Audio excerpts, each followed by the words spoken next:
With all due respect, my fellow Ghanaians, before I start today's episode, I want to make these factual statements. All the documents which were released on the 31st of January by the SFO, the Serious Fraud Office in the UK, and the court was just to brief you and I and anyone about the statement of facts for the court case, the final judgment and also the fines. We should not let some confused lawyers and political players who only look at this as a political advantage to convince you and I that all that we are seeing in the report or in the judgment are the facts. Remember, most of the case was heard behind closed doors. Most of the case was heard behind closed doors. And there's a reason to that, because of the sensitive nature of the case. We have to understand that whatever judgment on this Airbus case sent out by the court as the final judgment is what the court wants you and I to know. Nothing more, nothing less. We should also remember that the decision to redact some names and statements from the final court ruling was solely and the sole decision of the court and the Serious Fraud Office in the UK. The Ghana government, both past and present, did not have any influence on that decision. My fellow Ghanaians, the reason why the UK government decided to deduct some of the text out of the final judgment is because they could not establish any direct wrong. Yes, they could not establish any direct wrongdoing by some individuals who were mentioned in the case, and also their focus was on the breaches by Airbus against their laws and not other countries or officials involved in the matter. This is why the Airbus judgment is considered classified. I'm going to take this again. This is the reason why the Airbus judgment is considered classified. Because why do you expose people in a judgment when you have no direct evidence to implicate them? So those asking government officials to speak on the matter have shown their ignorance and how green they are when it comes to international legal matters. I feel pity that a whole Attorney General of the Republic of Ghana, who has the power to investigate, who has the power to prosecute the government or ex-government officials, would tell Ghanaians that a case like the Airbus scandal is too complicated for him to reason and investigate and also prosecute, but rather speculate on the issue and also tell the alleged criminals or victims to own up so that he can arrest them. This is the highest form of stupidity and childishness I have ever come across since the establishment of the Attorney General's office in our history. I was waiting for the findings to come out before speaking on this matter, because I thought the president tasking the special prosecutor to investigate this matter was going to yield some result. But after listening to the Attorney General, after listening to this dumb Attorney General, I realized that we are being led by empty-head braggarts who don't understand their job description. This is the main reason why I have decided, or this is the main reason why, with all due respect, we have decided to take time and break this Airbus scandal to Ghanaians like the same way we did with the PDS scandal. My fellow Ghanaians, the time has come for us to focus. Let's focus.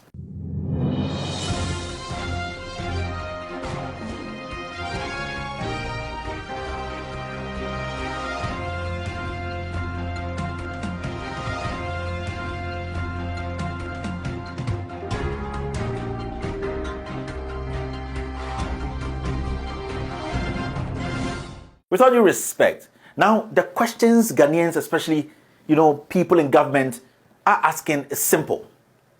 The question is, which government official was paid a bribe in the Airbus scandal? The second question they've been asking is, how much bribe was actually paid?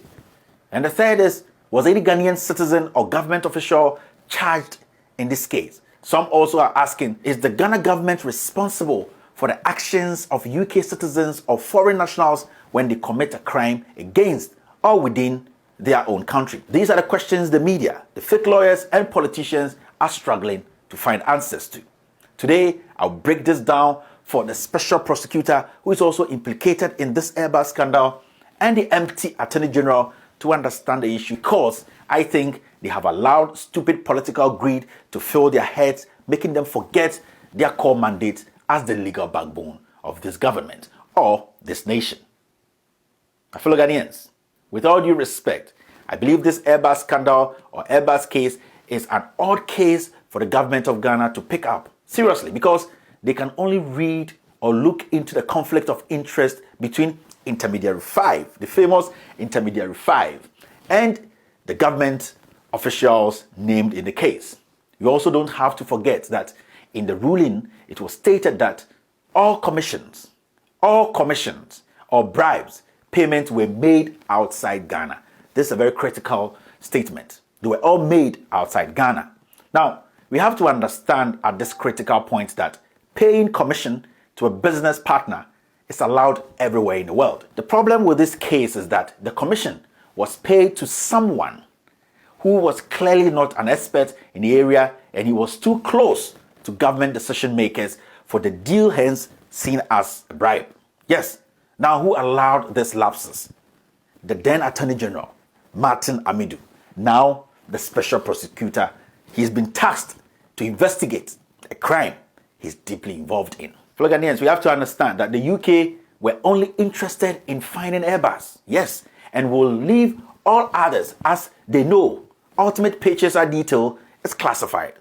Ghana may just have been doing this transaction for an international body. I'm going to state this again.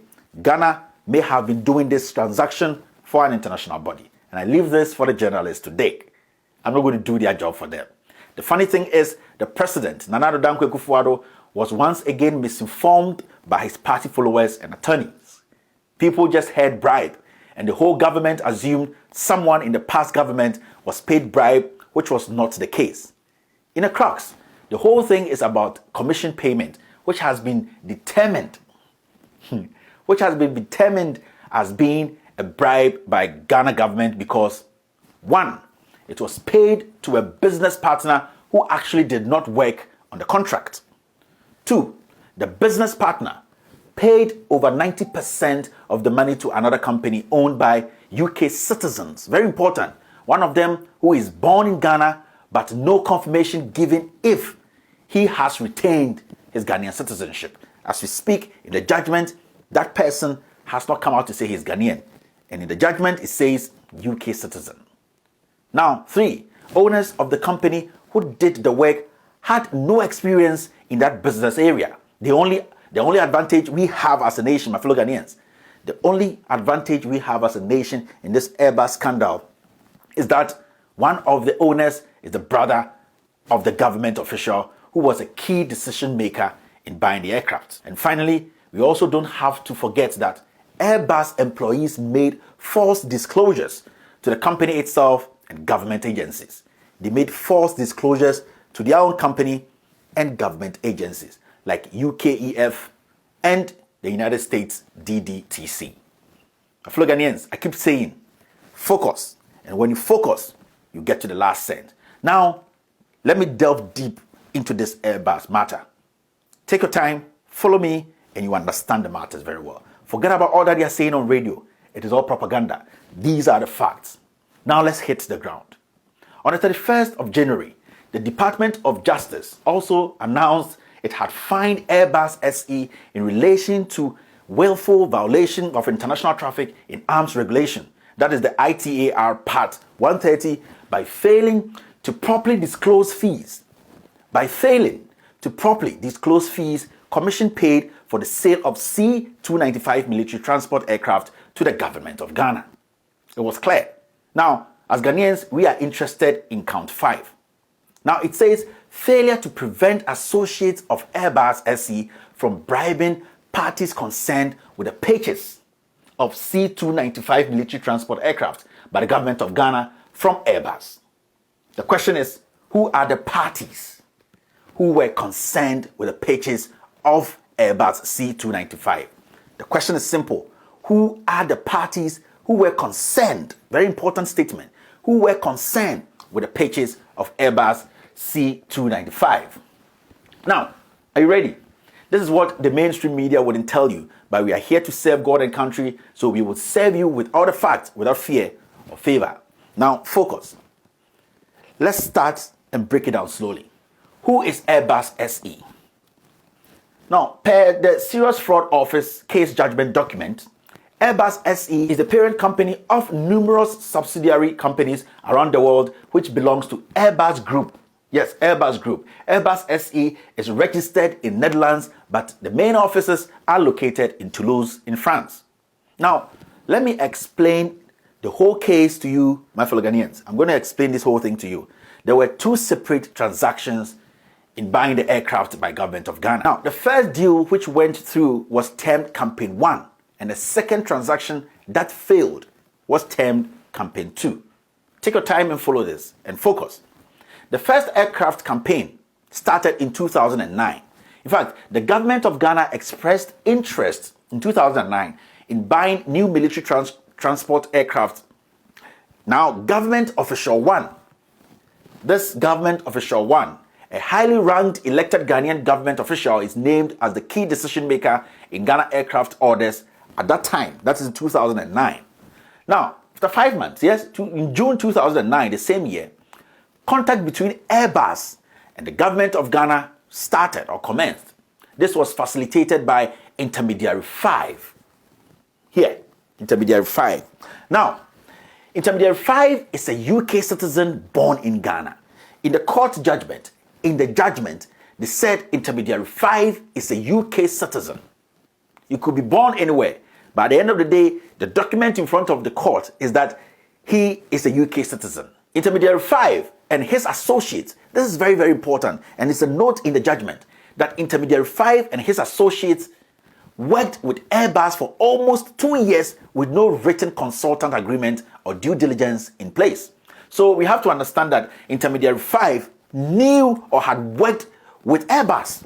So he has his own deal with Airbus. He has done other deals with Airbus. This is not the first deal. And this is not like this is the first time he's doing a massive aerospace or anything deal. This is one of his deals, because for the past 2 years before this deal commenced, he had worked with Airbus for 2 years. So he knows the inside detail. He talked to people at Airbus and he knows the deal.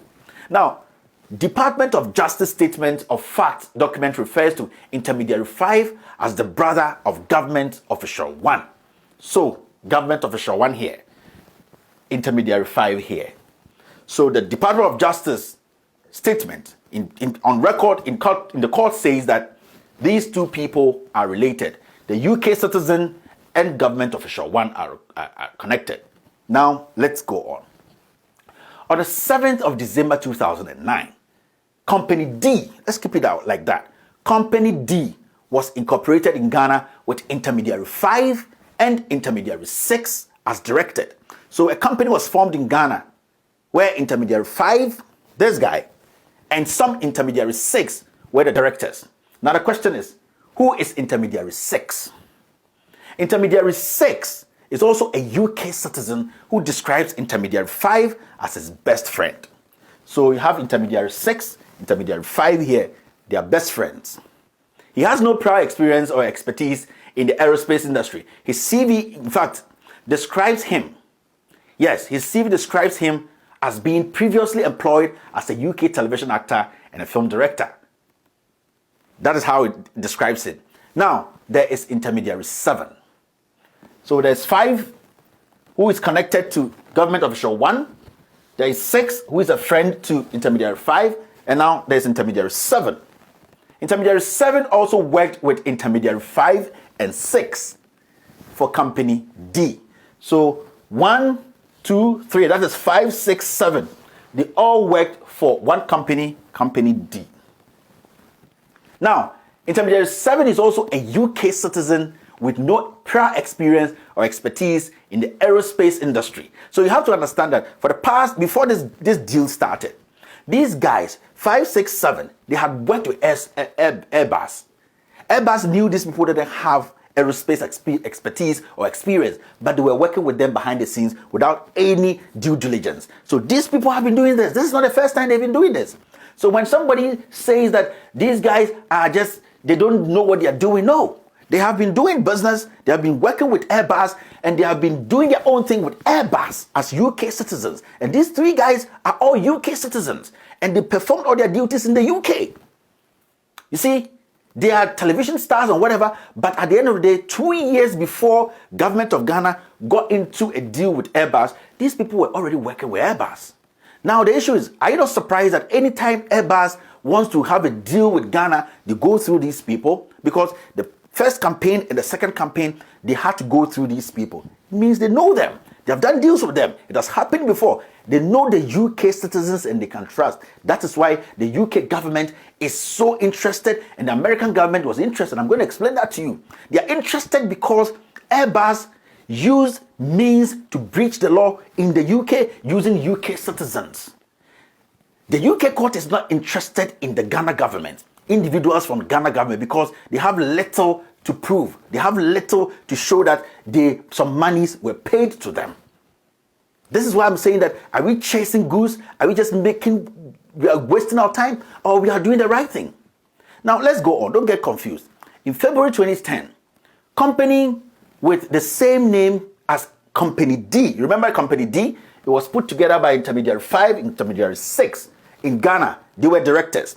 Company D is incorporated in UK with Intermediary 5 and 6 listed as the shareholders. So 5 and 6 put together a company in Ghana. They are directors. They go to the UK because they are UK citizens. They put together another company and there they are shareholders.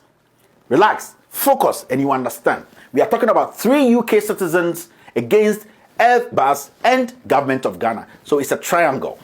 Government of Ghana here, Airbus here, and then the UK citizens. The issue is Airbus and the UK citizens are already friends. They want to use one of the UK citizens they think has ties in Ghana to make sure they sell aircraft to Ghanaians. At the end of the day, whatever transpires between them, they don't care about the Government of Ghana. They want these guys to help. That is why we have a problem when government officials bring in family and friends, when they are signing sensitive deals, when they are going on international trips. Then when you see like somebody like Gabi sitting with the president in serious discussions, it's dangerous, because when you mingle these things or you intertwine these things, this is what we get. Now, even with this, nothing is connected to anybody, but it's becoming a problem because somebody being a long distance or a close distance is twisting contracts. That is the problem. That is what we have to look at. Not to be fighting on radio and TV and blaming and saying this time, this guy. There is a specific reason the court took some names out, because they cannot hold them liable. They don't have credible evidence against them. So, and they are customers to Airbus.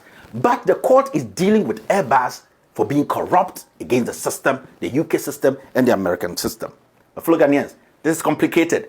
Take your time, follow me, and you understand where we're heading to. Now, in January 2011, there was a meeting held in London between Airbus, they are here, Government Official 1, Intermediary 5 and 6, during which agreement is reached that the C-295 military transport is the most suitable aircraft for the Government of Ghana.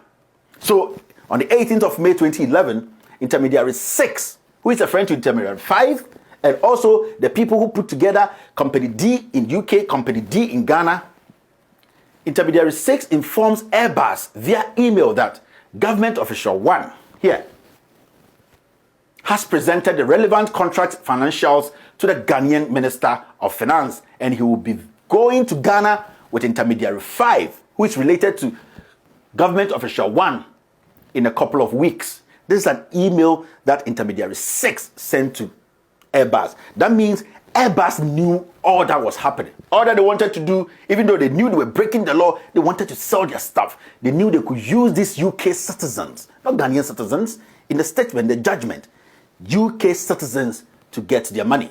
Now, on May 2011, Company D submits a formal BP application to Airbus. Now, what is a BP? BP is simple. That's business partner. Business partner. Now, external due diligence on Company D commences after submission of business partner application. Don't get confused. I'll take you there. On the 8th of July 2011, update sent by Intermediary 6 to Airbus informing them of a productive meeting he had in Ghana with all parties, including Government Official 1, the Ghana Ministry of Defense, and the Minister of Finance. So go back, check your books, and you know where I'm going.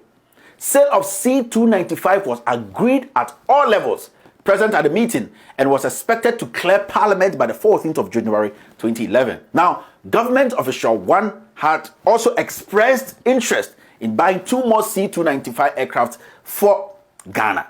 So it was that meeting where it came up that we are also interested. Ghana was like, oh, we are having a good deal. It's going well. Now we are interested in purchasing 2 more C-295 aircrafts for this country after this first one goes through. So on the 3rd of August 2011, Government of Ghana signs purchase agreement with Spanish defense subsidiary of Airbus to purchase 2 C-295 aircraft for 60 million euros. This is where the second campaign comes in. Declaration made to the Spanish Export Credit Agency, that's the ECA, that a maximum of 3 million euros, let's round it up, 3 million euros, which is a commission, that's a 5% commission, will be paid to business partner. BP is a business partner on this contract. BP is a partner to Company D.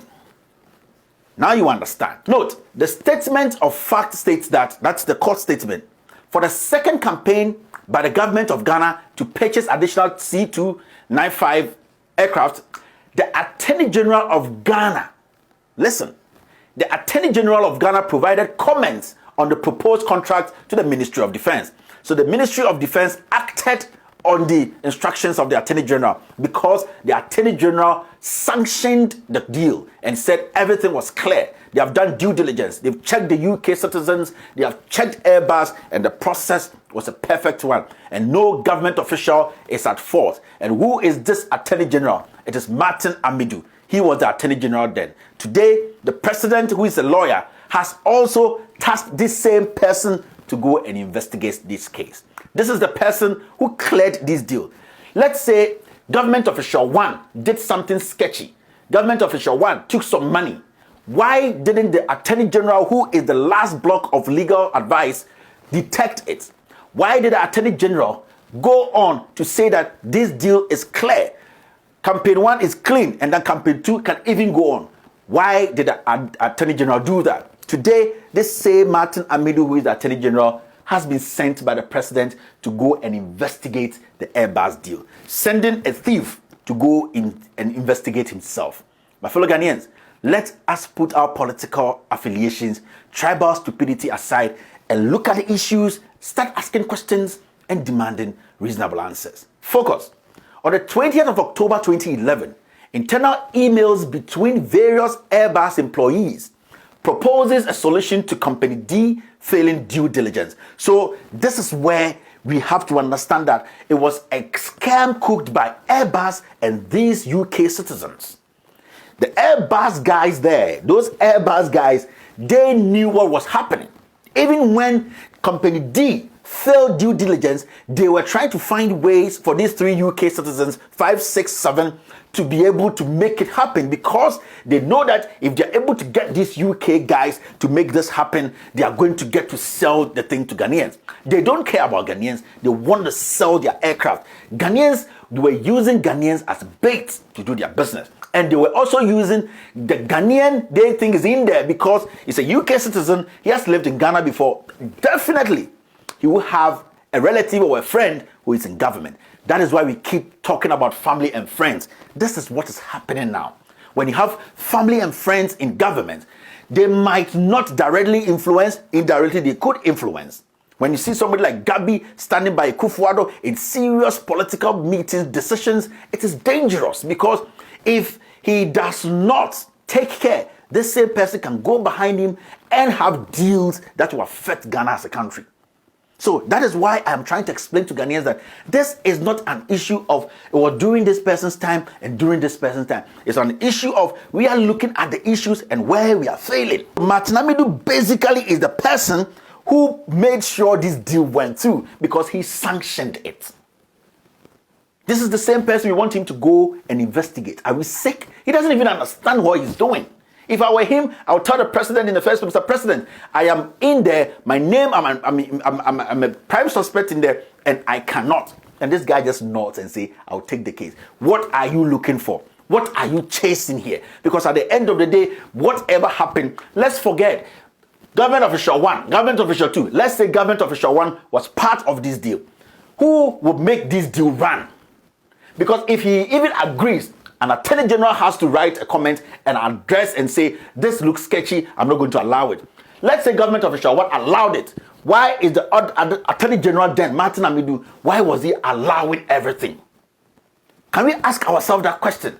That's why we have checks and balances. Even when the people up make a mistake, there are checks and balances there that will stop those things. The constitution wasn't put together by stupid people. They had a reason for doing that. Let us look at the issues and stop the victimization. My fellow Ghanaians, we have to focus and understand the issues. This is bigger than, we have opened a can of worms and we have to deal with it. We have to make sure that today what we are even going through is crazier than before. Today we are chasing things we don't even have evidence of. We don't even have evidence. We can't point to this person, taking this from this person. Even the UK and the Department of Justice in the United States could not prove a single issue against government official one or any government official. They could not. That is why they, at the end of the day, in their judgment, they did not mention any of these names because they know these people were used by these UK citizens and Airbus to do this. So their focus was on Airbus committing crime, not the so-called government official one, because we want to make this a political game. Because multimedia wants to make this to favor the government of the day. Are we building a nation or we are sick as a people? Now let's look at the issues critically devoid of political lines. The whole thing is about commission payment, which has been determined as being bribe because, one, it was paid to a business partner who actually did not work on the contract. And two, the business partner then paid over 90% of the money to another company owned by UK citizens. It didn't say Ghana citizens, it said UK citizens. BP paid their bosses, that is their company D, owned by intermediary 5, 6, and 7 UK citizens. One of them who is born in Ghana, but no confirmation given if he is retained his Ghanaian citizenship. They are dealing with 3 UK citizens, not a Ghanaian. So what are we looking for? What are we chasing here? These are the things we have to be looking at. So as a country, what is our strongest case here? What is our strongest case? Now, so the only case we have as a country is that one owner is the brother of the government official who was a key decision maker in buying the aircraft. But, what we are failing to understand in this case is that Airbus employees made false disclosure to the company itself and government agencies like UKEF and USDDT. So Airbus were at fault. They were looking at Airbus. They were looking at the UK citizens. They didn't care about the Ghana government because at the end of the day, there was nothing directly, there was no exchange, there was no legal activity between the Ghana government, Airbus, and those UK people. If even there was an exchange, how are you going to classify? Because no government official was paid a bribe by Airbus.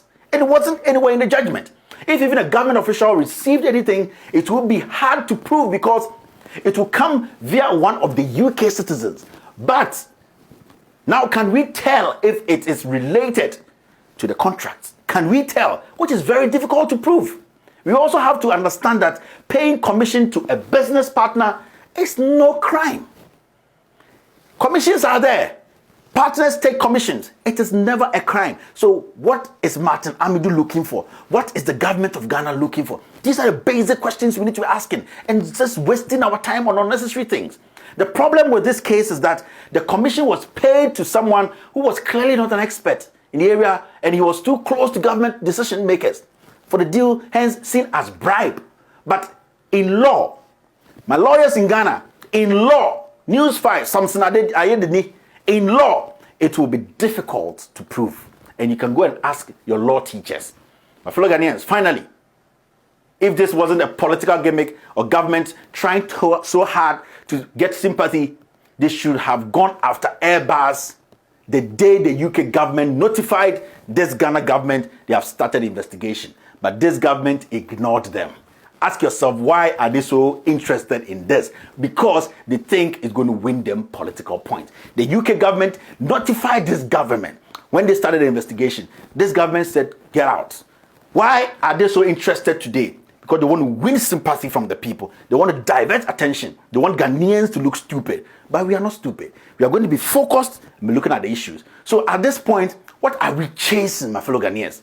If this government cares so much about conflict of interest in terms of government contracts, then it needs to also open similar cases on PDS, on Kelly GVG, Tricycle getting lost, the Ameri deal, the Galamsey scandal, the 600,000 liters of Boss oil disappearance, the Gabi Otredako energy deal, Ken Oforiatta duping Senate 5 billion cedis, Young Osafo Mafo stealing $1 million from us through Kroll and Associates, over and over. If the government says they want to fight corruption, they want to fight conflict of interest, this is what they have to look at.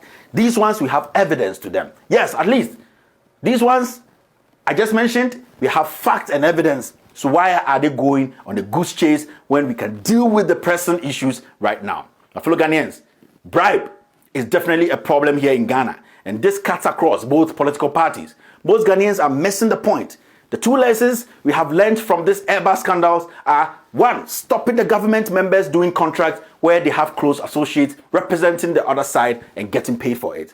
PDS is a clear example of what we have been talking about. Gabi Otredako is not government official, but sits in government high-profile negotiations. That is what we have to be looking at, then chasing the wind. We as a people have to start finding ways to force our leaders to separate their families from their work, whether close or long-distance relatives or family members. Today, family and friends has taken over this country. And trust me, in the next year or two, we will be back talking about this same issue and criticizing each other and chasing the wind because we have failed to speak truth to power. Today, the whole government has turned a case like this as a political statement, but doing worse in this country today. And the so-called rational ones are quiet. Gabi Otredako is basically the president of Ghana today because he sits in confidential government deals. But we are quiet. My fellow Ghanaians, I am not here to defend any individual. What I am trying to put across is, let's not be selective. Let's not allow these greedy politicians to play with our heads. Let's not give these thieves the idea that they can divert our attention to cases the Attorney General does not even understand. What we have to understand, or what we have to demand now, is for answers and reasonable answers. I've told you, I'm just a messenger without a Bible or a Quran in my hand, a messenger who is ready and willing to speak truth to power. My fellow Ghanaians, my name is Kevin Ekobedu Taylor, and all that you heard here is with all due respect.